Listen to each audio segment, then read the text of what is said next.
Mr. Frank Furedi, welcome back to Thinking Class. Thanks for joining me. Pleasure. Nice talking to you. You are my first repeat guest, so I think in the podcasting world, I'm now officially able to call you a friend of the show. When we first spoke, we spoke about the ruling elite, the type that we find walking the halls of Westminster or Brussels or across the Atlantic in Washington or in big business and NGOs, that kind of mindset. And I asked you whether you thought it could be reformed or to become closer to the people, or whether it needed to be replaced. And you unequivocally said, no, there's going to be no come to Jesus moment, it needs to be replaced. And I suppose what's happened since then? Well, we've seen earlier this month, so we're recording towards the end of June here, on the 9th of June, there were the European Parliament elections. And to put it mildly, I think we saw a huge surge in support for populist parties, and not just from boomers either. We had populist sovereigntist parties coming first and second in 10 out of 27 EU member states, including France, Germany and Italy.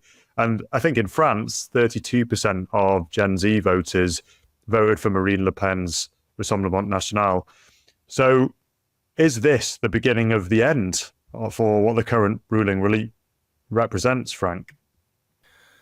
I don't know. I wish it was, but I think there's a long way to go. I think the really exciting development is that a growing number of young people have decided to basically kick up against the status quo as it exists. They kind of become very cynical and distrust the old political establishment. And you can see that from everywhere, from Holland to Sweden to France. You can see it as a real kind of generational estrangement from the old ways.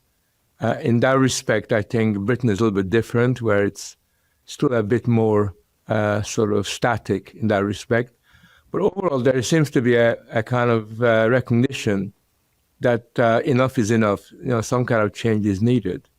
And what you now have, I think, is a bifurcation of young people, where some young people, particularly from the more privileged sections of society, are more likely to stay with the existing cultural and political establishment than the people that are coming from less privileged, more working class areas of society, who are really feeling the pinch and very often feel that the cultural ideals of society are not the ones they would like to share, but they are ones that they are reacting against.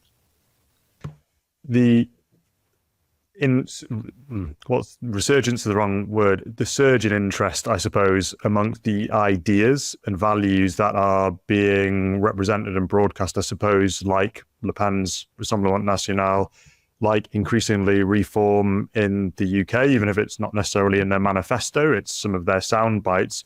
It's interesting that the youth, I suppose, which we could argue has not exactly received a strong cultural and traditional inheritance, is finding itself being drawn to those parties that are trying to talk to those things. And indeed, I had Connor Tomlinson from the Lotus Eaters and Deprogrammed on here not too long ago, and he spoke very plainly about how he and his generation, particularly those that are leaning to the more conservative values, but in general just rebelling against what the status quo is, feel totally bereft of anything to be rooted to be connected to. They see the impact that it's had on family. They see what it's had on the demographics and the cultural conflict that you see rearing up because of too much ethnic and social diversity in too short a time.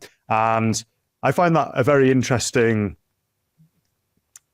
development, considering most people would expect that if you've steamrolled over conservative, traditional, or even just more everyday values, that they still somehow find a way of coming through, that there seems to be something within people that yearns for them, even if there's no way of talking about them in the current status quo. Is that something you see? Yeah, I mean, even when people don't know what it is they're yearning for, there's a sense of being dispossessed of something. And what they're really trying to get at and articulate is that they've been dispossessed of their cultural heritage, that they've been left with very little. There's very little foundation on which they can cultivate their identity. There's very little from the past that they can use that will guide them towards the future.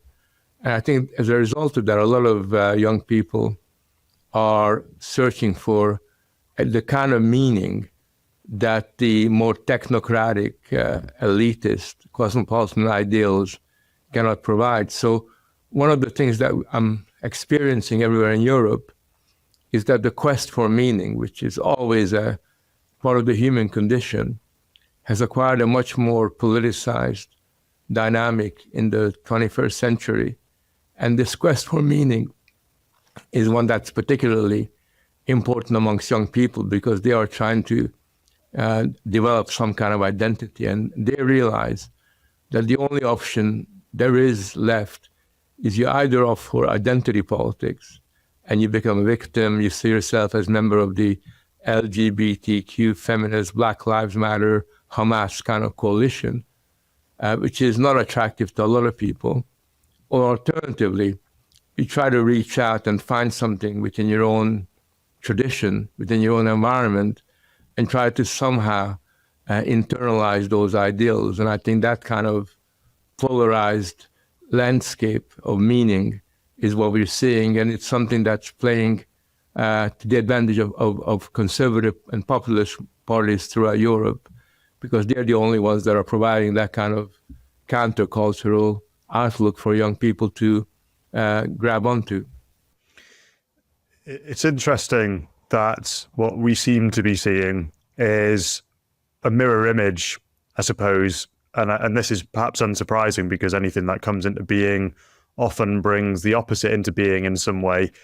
And what I mean by the mirror image is some of the things we've spoken about there have been about questions of identity, but I would also say that I am increasingly seeing through the thoughtful young writers that lean right, that they have spotted, or at least are building an argument that is predicated on not too dissimilar lines to the decolonization argument, that they believe that through multiculturalism, that through diversity, equity, and inclusion, and through mass immigration, that colonization is indeed taking place, but not in the way that you would typically hear the argument being made.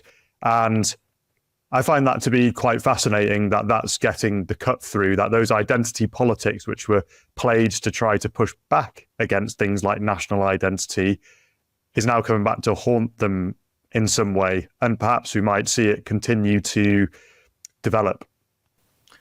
It's early days yet because, whenever you have the unleashing of new forms of identity formations, and new ways of reacting to the world you live in, what you have is a kind of almost like a political cultural experiment where people are trying to desperately look around for ways in which they can develop a sense of belonging. Know what is it you belong to, and what are those ideals that, in a sense, connect you to those that are closest to you. So you have this attempt to do that, and you also become aware of the fact that you've been, to some extent, robbed of your heritage. You've been, dispossessed of so much that is relevant to your community and to your way of life, that you want to claw some of that back. And just what form that will take, what shape that will take, we don't know yet, because to some extent, every generation that does that finds their own original way of synthesizing together these different elements that they are searching towards. But what is very exciting is that finally we have a situation where it's not just a one-way traffic, where basically it's the advocates of the culture war who are initiating everything, are laying down the law, determining what can and cannot be said. But you now have people who are themselves trying to develop their own cultural outlook and a certain consciousness of belonging that is almost the very opposite. It's a kind of there's a moral contrast that is emerging at the moment, which is evolving, and it's yet unclear how that will shape the future. But nevertheless, it is something that is unfolding before our eyes. It's also been notable, I would say, that movement towards the synthesis in the new generation is also taking place across the political spectrum, where prior to all of these cosmopolitan ideals, the progressive ideals taking root, you would have found anyone who would have considered themselves to be conservative and anyone who would have considered themselves more social democratic would have been on total opposite sides of the spectrum. They might have said, okay, we agree around the communitarian aspects, but otherwise those guys are the political enemies. Whereas actually you find people all across the political spectrum in the United Kingdom, you'll have people like Paul Embury being able to understand why Nigel Farage is having cut through, for example. And I find that to be quite interesting, that, you know, you'll have supporters of the Social Democratic Party understanding why people support reform, and then you'll have the old Blue Labour doing the same thing.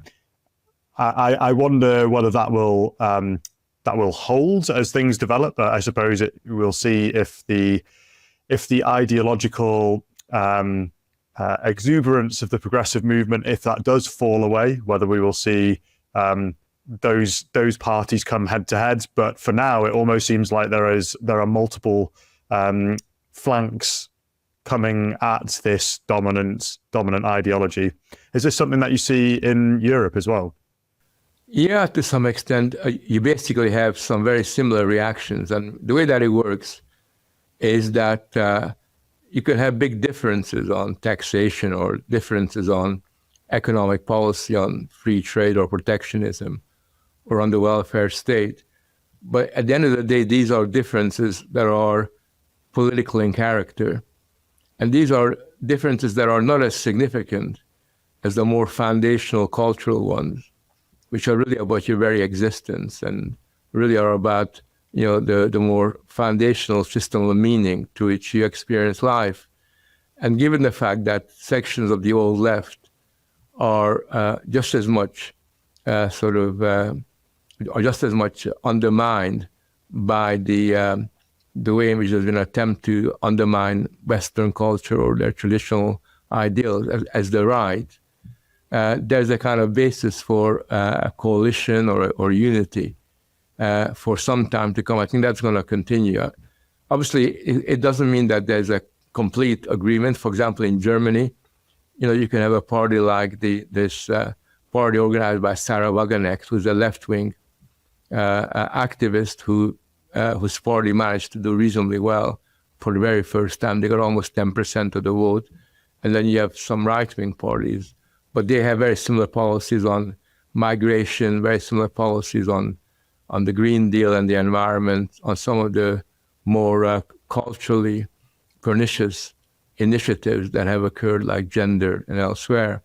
And that's probably going to continue for some time. But I actually think that in the long run, what's going to happen is that the political labels that you and I are using and to which people identify with are themselves going to alter, because the classical left-right division or the social democratic conservative division doesn't really mean very much in the 21st century. And there's going to have to be a new way in which some of the elements of organic continuity with the past, which is what conservatism was essentially about, are going to be reinvented and given shape in the period ahead. Because to a considerable extent, to be a conservative now in England or Britain doesn't mean very much, given what conservatism has become, the way its meaning has been spoiled by the Tory party. So you have to have almost like a new way of expressing yourself in these very new circumstances. Am I right in thinking that the acceleration of support for these populist sovereigntist parties is quite heavily linked to October the 7th and what we've seen since then? And it's not to say that they didn't exist, that this support didn't exist before, it certainly did.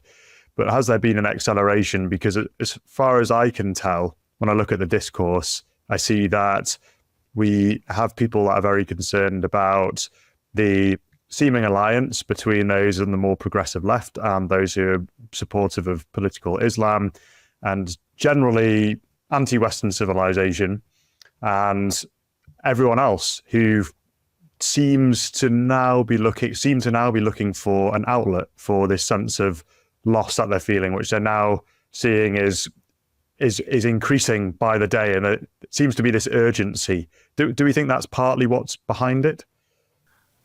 I don't know about Britain. I don't see very much of that in Britain. There's a bit of that, but certainly in places like France, Holland, Belgium, there is now a universal recognition that this phenomenon of Islamo-leftism, this close alliance between the politics of Hamas and the LGBTQ sort of identitarian outlook, is something that people are really disturbed about. It's a really big issue in France at the moment, where the election is going to take place on Sunday, where you have this horrible case of a 12-year-old Jewish girl being really badly raped by 3 boys and called dirty Jews, all kinds of horrible things. And you have the situation where the French right is horrified by this development and is determined to make this into an issue, also make anti-Semitism into a political issue, whereas the left, led by Jean-Luc Mélenchon, is trying to minimize this as if it's an incident, a random incident that's got no wider kind of significance. And that kind of extra polarization that's occurred after October 7th is really, really important in many parts of Europe. And I think it's going to have a more long-term legacy to it, because as you have the growing convergence and synthesis of Hamas-type radicalism with conventional Western type of identity politics, you're going to have this strange brew emerging, which a lot of people will find quite grotesque and unacceptable. Let's stay with France. We're talking here about Islamism, concern for Islamism, and you have written recently about a potential civil war in France. At least that was the headline of one of your Substacks. And you're not the only one who's brought that up. 3 years ago, there were 20 retired generals who you reference in one of your articles who wrote an open letter to the French public explaining that they believed civil war was on the cards because of these republics that had developed within the towns and cities of the republic itself. And they wrote about Islamists having taken over towns and cities. And indeed, this is what the potential to-be 28-year-old Prime Minister Jordan Bardella speaks of as his own lived experience growing up in a part of Paris. And now President Macron is weighing in using the same language of civil war, but this time he's using it as though any vote for the parties to the left or right of him could lead to civil war. And you can find The Guardian writing just this week that France is on the brink. Why is it that the likes of President Macron, The Guardian, that France is on the brink now, but it wasn't on the brink at any other point in the past due to the policies of that political class? Yeah, I mean, I think it's very interesting that Macron must have read my article on the impending civil war and wrote one himself a day later. I think that basically what they are really saying, almost like kind of like a Freudian slip when they talk about it, is that the way they look at it is that they're, if you're going to have a situation where someone like the Rassemblement National is going to win the election, and maybe Jordan Bardella will become prime minister or could become prime minister, that's not something that they're going to accept. They're not going to just simply lie back and let the democratic course of events just take place. I think that what they're really saying is that this is something that's so unacceptable that they will react against. And when we're talking about civil wars, what I'm really worried about is that their side, it's Macron and all the people that are part and parcel of Macron's coterie, who have a very powerful position within the civil service and the institution of the state, but also cultural and other institutional media, I think there's a very good chance that they're going to try to find a way of preventing the democratic process from being realized. And what they really are saying as well is that the challenge represented by Bardella is so great that it's not something that can be absorbed into normal French democratic politics, in the way that they define it. And therefore, I think that this is going to be the single most important election in Europe, because its outcome will have an impact not just on France, but also on the European Union. France and Germany are the two mainstays of the European Union. But it will also have a big impact on the rest of Europe, because if a movement like the RN can succeed in France, then that will suggest to people in other parts of Europe that something similar can work elsewhere. So I see this as being a very, very much an existentialist moment. And the question is whether or not the democratic will of the people will be respected. I mean, obviously, it may well be the case that the very last minute or very last moment, the RM will not do as well as expected. But at the moment, by all accounts, their vote is not only holding up, but is actually doing better than previously thought. It's interesting. It seems to have rhyming qualities with the lead up to the Brexit referendum, where everyone was so certain that it was going to be a Remain vote. And we all know what happened next. And then everyone realized they'd been living in these echo chambers, I suppose, is probably the right way of putting it.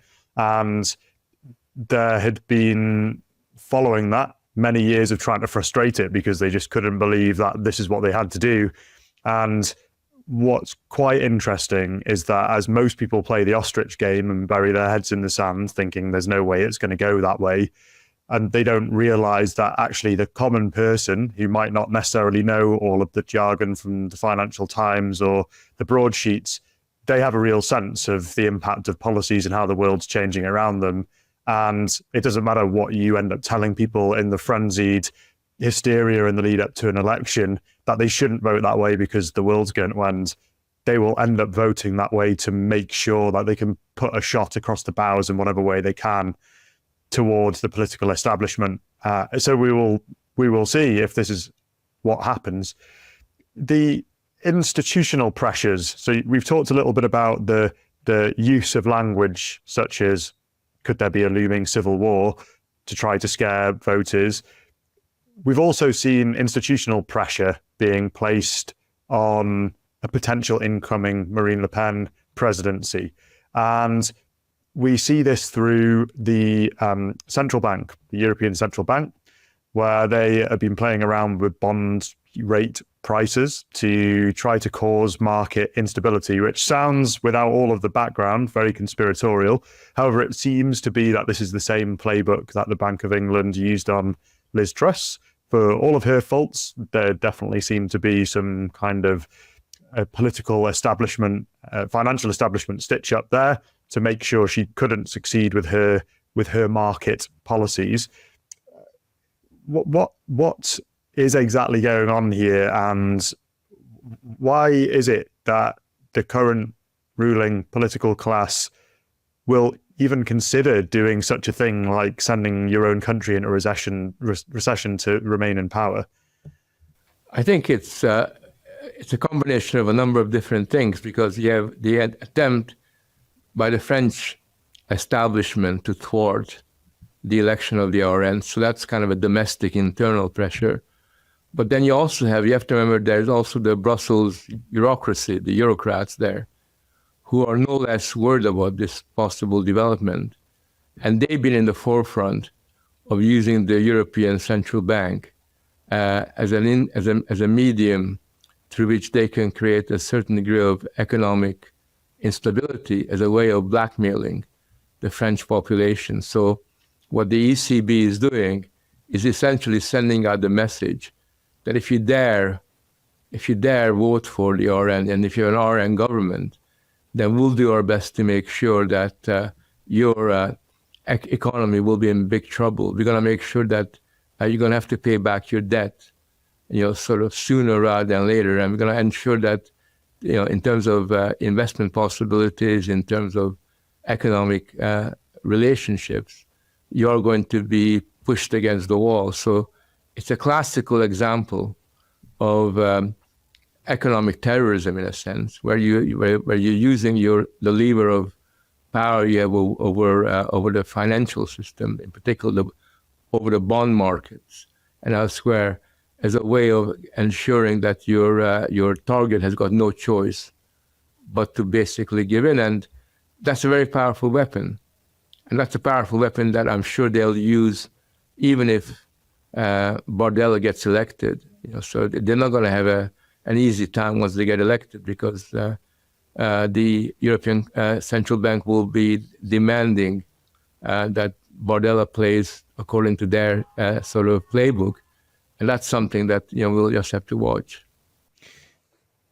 And I suppose one of the final strands that have been pulled on institutionally, and this isn't specific to France, but the French election was triggered by the European Parliament elections and that surge towards the populist sovereigntist parties, is since then we've seen that the European Commission and various other high-ranking officials from across the EU nation states who weren't part of that particular surge, they sit very much on the establishment, have since given Ursula von der Leyen an additional term, and they seem to be trying to frustrate any potential movement in the orientation politically, ideologically of the Commission, the European Parliament.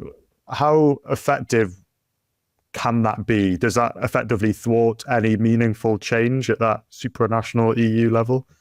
I think it does, because the Commission is the Commission. It's inhabited by people who are there for life. Whatever happens in terms of any election, that's not going to make the slightest bit of difference in terms of the composition of the different divisions within the bureaucracy. They're still going to be the same people who are committed to their own values, who are institutionally loyal to the European Commission, that kind of federalist imperium that they've devoted their lives to. So that's not going to change.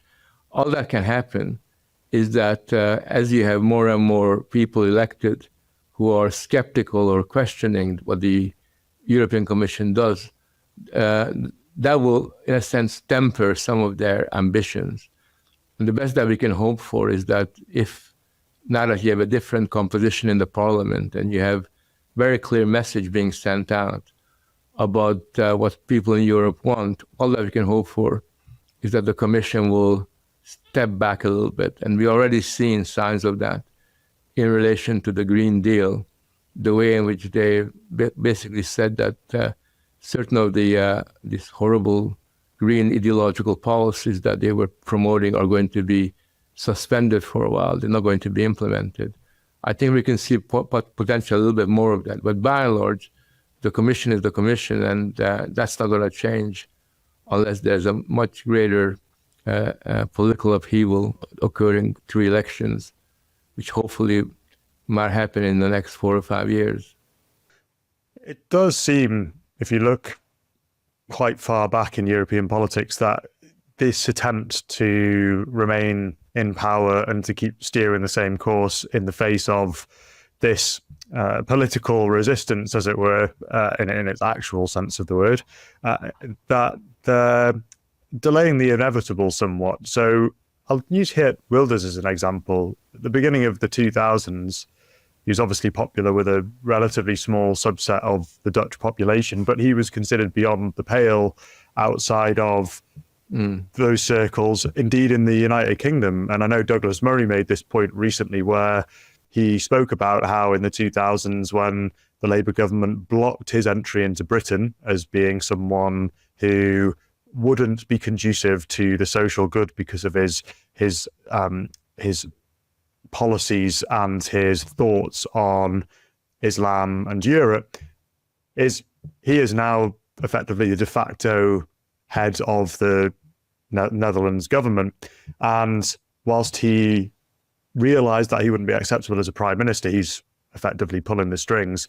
And if that's the trajectory that we're on, and we look at Jordan Bardella and some of the policies he's proposed, he's already playing around with foreign nationals' children not automatically getting nationality just because they have been born on French soil. He's talking about, as far as I can see, he's talking about the deportation of foreign nationals who've been economically inactive for 6 months. It seems that even if there's some way of suppressing this now, there's some way of torpedoing this movement, is that if you just carry on the status quo and you keep pushing on with all of the globalization policies, the mass immigration, all of the things we've spoken about, that in the end, the tidal wave is coming. It's just trying to find a way of they're just trying to find any way of breaking that tidal wave they can, but to limited effect. Do you think that it's coming, whether it is thwarted now or not?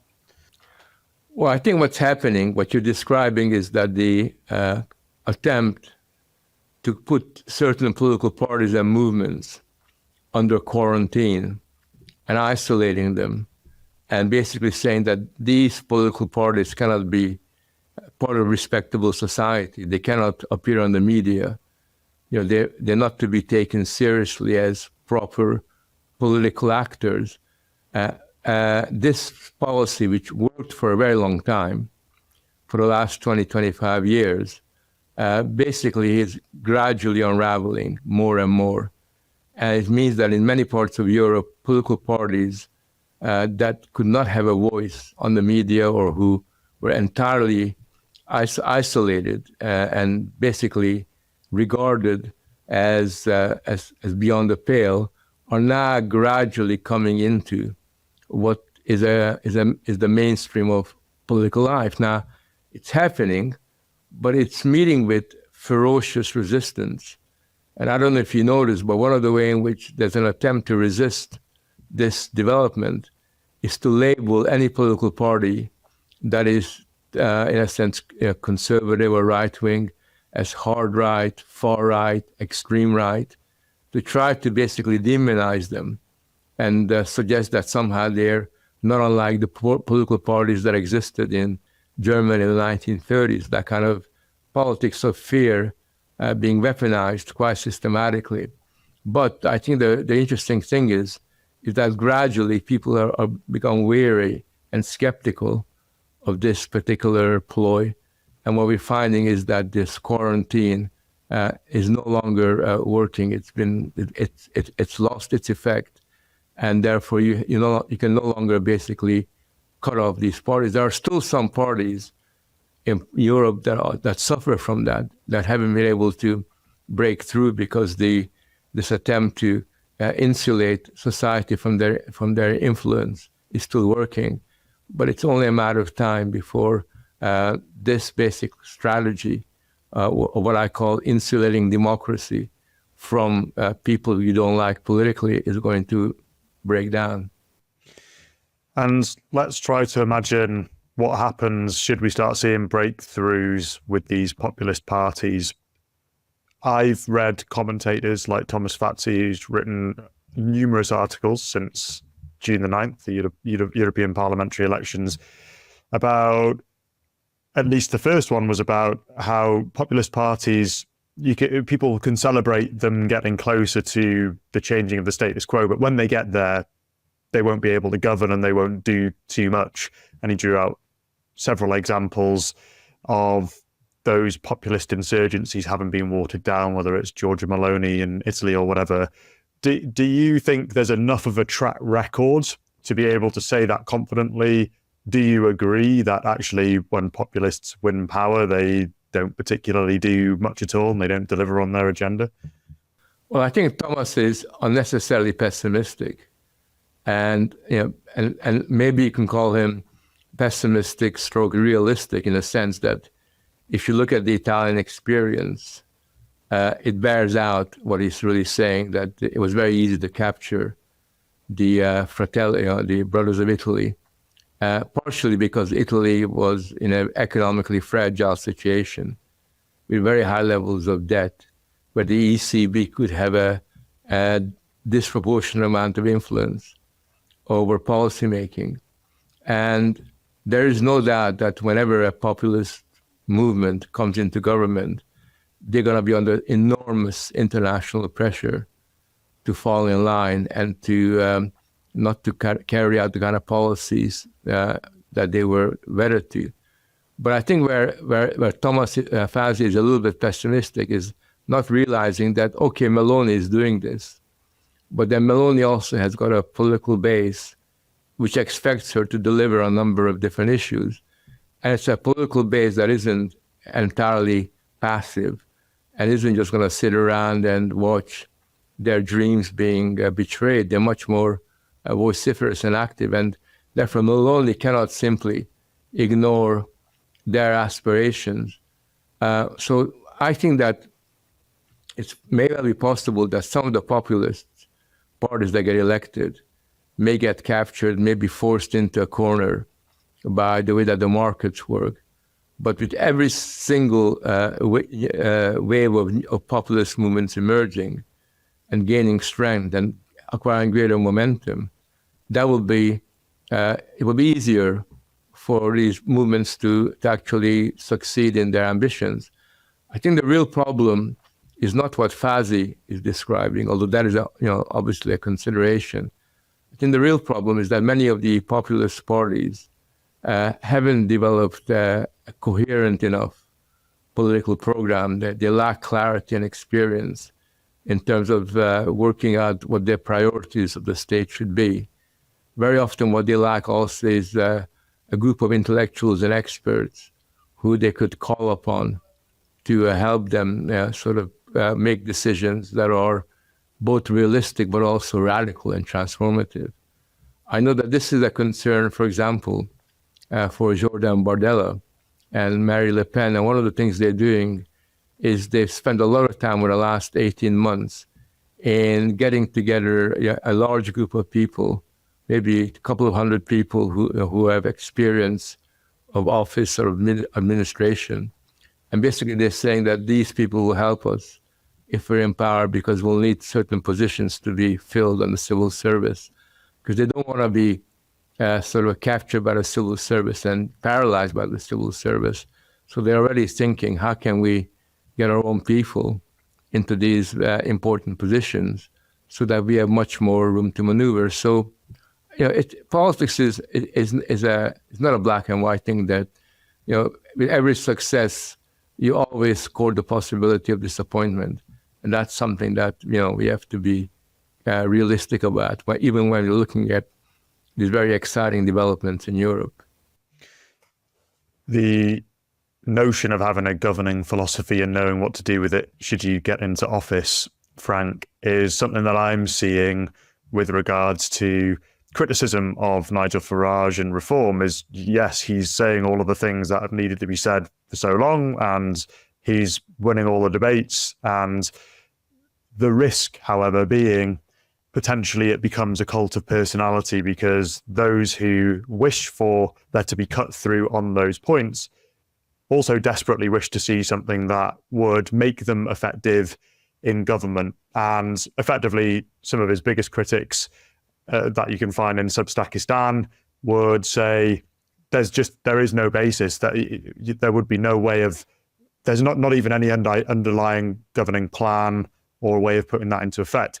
And just thinking about your roots, Frank, as a Hungarian, is I suppose the likes of Marine Le Pen or any other populist sovereigntist parties, they may want to look to Viktor Orban, who seems to be he is the most long-standing of that ilk and has clearly been governing for a long time. Do you think the likes of Orban, and I suppose now we're seeing results in Argentina with Javier Milei, who's reporting that for the first time in 30 years, there's no inflation in Argentina, and talks about the budgets being cut and there being a surplus and all of those things. Do you think these are the places which will, there'll be speed dial from the new parties coming up saying, Victor, Javier, lend me your people. We need to figure out what to do if we get into power?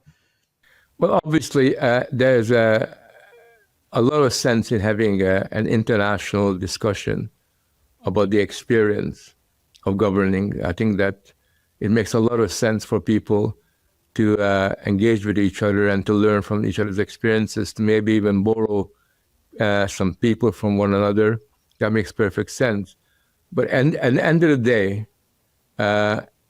you can only learn so much from Hungary or Argentina. You have to develop a governing strategy that is organically rooted to your own society. And there's a problem, at the moment, for example, with Farage and reform, it's not a problem because there's no danger of them getting into government or anywhere near there. At the moment, it's just exciting to hope that they're going to get some members of parliament and maybe form the nucleus of some kind of genuine political alternative, which would be a really, really good thing. And then we can address the absence of long-term policies and make sure that reform becomes a real political party rather than what it is now, which is a startup, basically, sort of hopefully a successful startup. But I do think that it's worth looking at the international experience, both the good experiences, positive experiences like Hungary, but also some of the negative experiences. I think Poland is a very negative experience of failure. And you can see that their biggest failure wasn't just simply that they lost the election, but they didn't leave anything behind. You kind of hope that if you do lose the democratic election, you leave behind some influence, a legacy that the next generation can build on, and that doesn't seem to exist, unfortunately, in Polish society. So there's a lot of discussions that need to be had, and in particular, we have to have a grown-up discussion about economic realities. You have to have a grown-up discussion about a genuinely honest grown-up discussion about how you deal with the migration crisis, not just make silly promises. And you have to have some grown-up discussions about the environmental issues, and also in the end about the culture wars. What's the most effective way of pushing back and taking back ground on this war where we've given up so much territory to the other side? Frank, you've written lots about the culture war and the notion that Western civilization, the West, has been subverted. Indeed, you sat behind James Lindsay at the European Parliament address in March of last year, where he outlined rather meticulously the social justice theories, those who defined them, put them into practice, what they believed, the impact it's having, why we should be worried, and how they're linked to this wider ideological genus, and that this is what has let through all the various transgressive policies or turned a blind eye to Islamism and let progressivism run riot in our institutions. And since then, we've seen the likes of Ayaan Hirsi Ali setting up Substacks like The Restoration, where she's bringing all these ideas together, going, how do we get over this subversion to stop Western civilization totally collapsing? And I suppose there seems to be then common cause or common understanding that there has been a subversion. But my question to you, Frank, is this pushback a sign that we're overcoming that? Or do you believe, or could you predict that Western civilization has indeed been conquered from within, and perhaps it's run its race? Well, it's funny you should say that, because I just started working on a book on this question. I got a book coming out in September, which is a prelude to that, which looks at the war against the past. But what I'm really interested in is to provide a positive, future-oriented account of what Western civilization was, what it has become, and what it could be. And I think that there is no need for us to just give up the fight, because in many respects, there is no, the ideals that we kind of stand for are so strong and so persuasive that if you can give it a proper, clear meaning in the language of the 21st century, and if we can alert people to what's really happening, I think we can mobilize sufficient support so that instead of always retreating and giving way, we're able to, in a sense, reappropriate that kind of civilizational sensibility. So I think that is the key issue of our time, because it transcends the smaller everyday issues of public life, which are obviously important for existence. But when we talk about existence, there's also a kind of spiritual and symbolic existence of us as a people, of who we are, and what is this kind of foundation of meaning that we kind of provide us with the resources to interpret our everyday existence. So I think making sure that those ideals are rehabilitated or promoted in an accessible way is really quite important. And I just think that now is the time to really take that civilizational battle to the other side. And instead of being embarrassed whenever people say, well, Western civilization, that's racist, that's that's supremacist, all the rest of that, we got to sort of turn the discussion around and demonstrate that this is something that has given humanity an incredible precious resource that we cannot simply abandon without a very, very high cost. So I'm a big believer in fighting this battle, and I also have sufficient optimism to know that at the very least, we'll end up in a much better place than we are now. Even if we don't win every single battle, I do think that in the end we have a good chance of winning the war.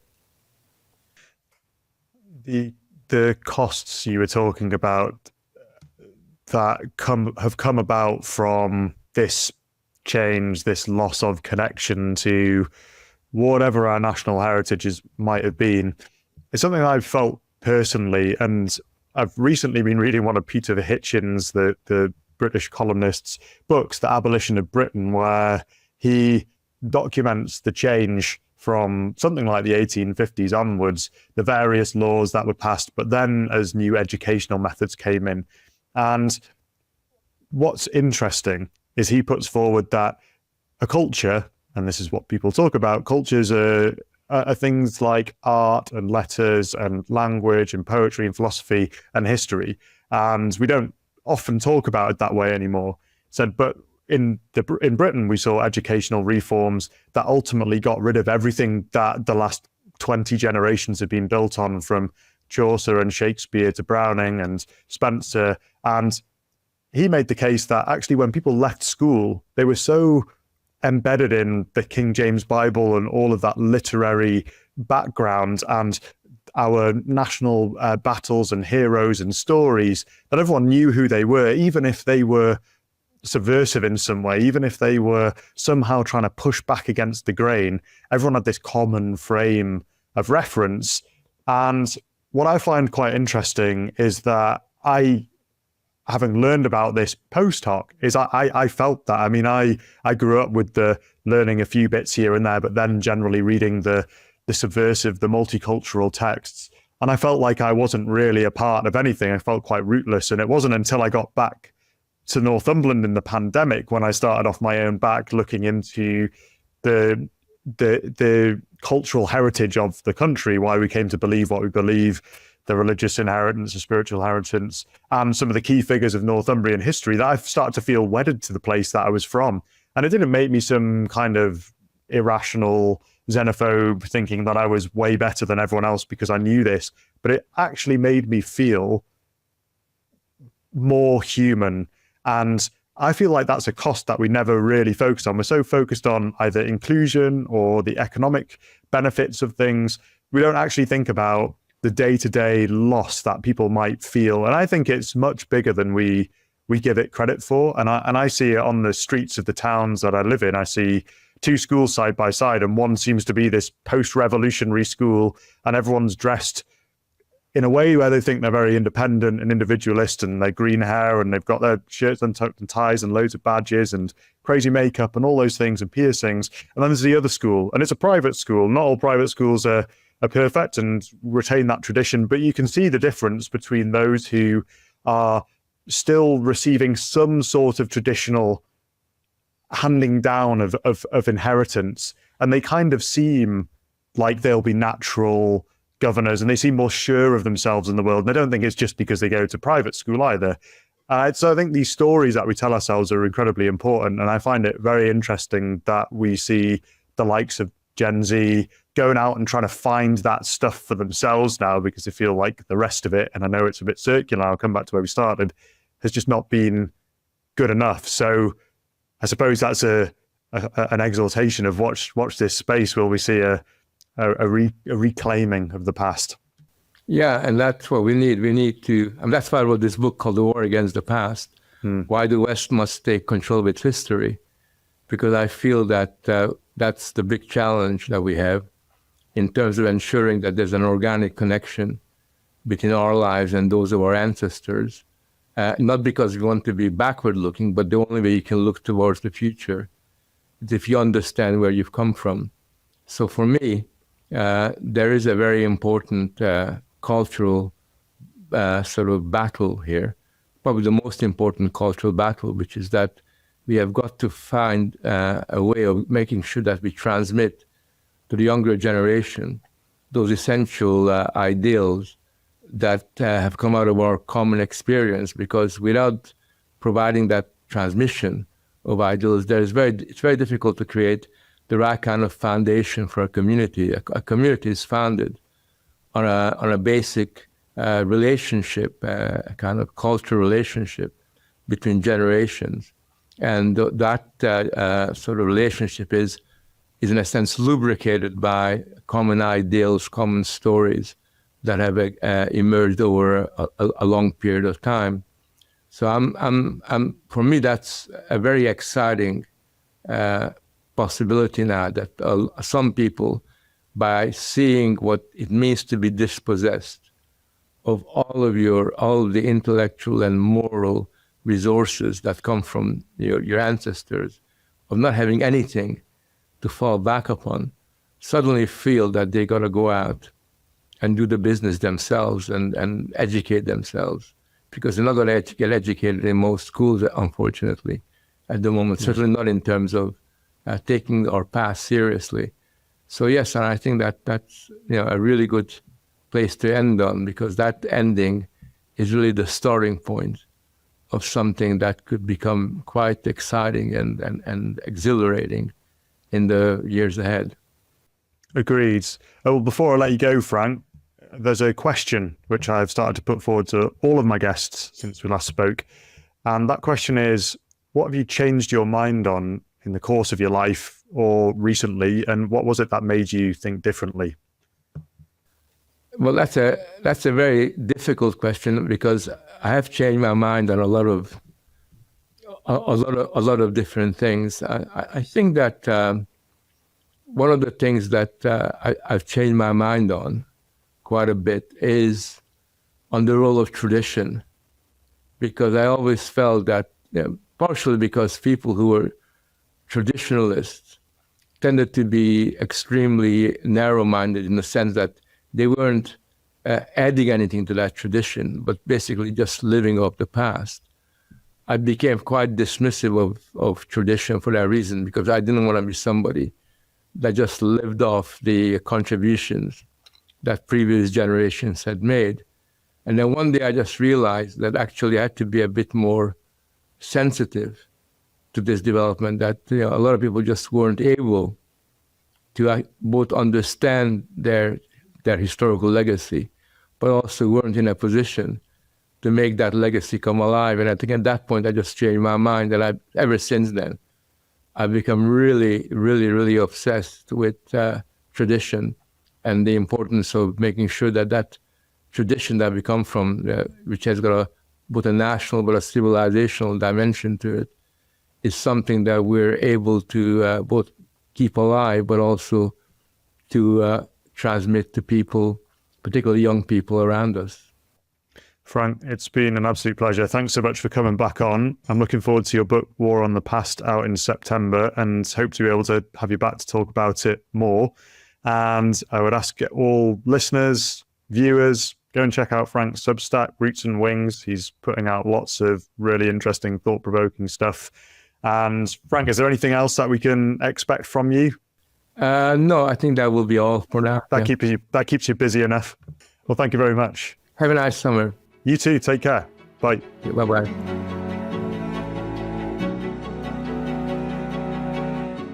To keep up to date with all that I am doing, please subscribe to the Thinking Class YouTube channel @ThinkingClass and follow me on X @ThinkingClasses. Thinking Class seeks to understand the civilizational issues we face and why what our leaders do in response matters.